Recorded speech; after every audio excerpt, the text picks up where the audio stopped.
Don మీడియాకు స్వాగతం. Vote వజ్రాయుధంలాంటిది, AP NIT students welfare dean doctor GB Veeresh Kumar. Vote వజ్రాయుధంలాంటిదని AP NIT students welfare dean doctor GB Veeresh Kumar తెలిపారు. National institute of technology Andhra Pradesh, AP నిట్లో విద్యనభ్యసిస్తున్న విద్యార్థులకు సోమవారం సాయంత్రం ఆయన ఓటు హక్కుపై అవగాహన కార్యక్రమాన్ని నిర్వహించారు.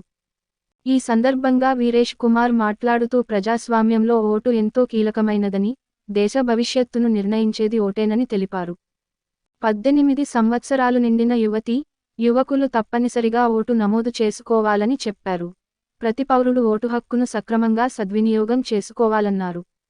ఎన్నికల్లో ఓటుకి నోటు తీసుకోకుండా సమాజానికి మేలు చేసే నాయకులను ఎన్నుకుని ప్రజాస్వామ్య పరిరక్షణకు కృషి చేయాలని విద్యార్థులకు సూచించారు.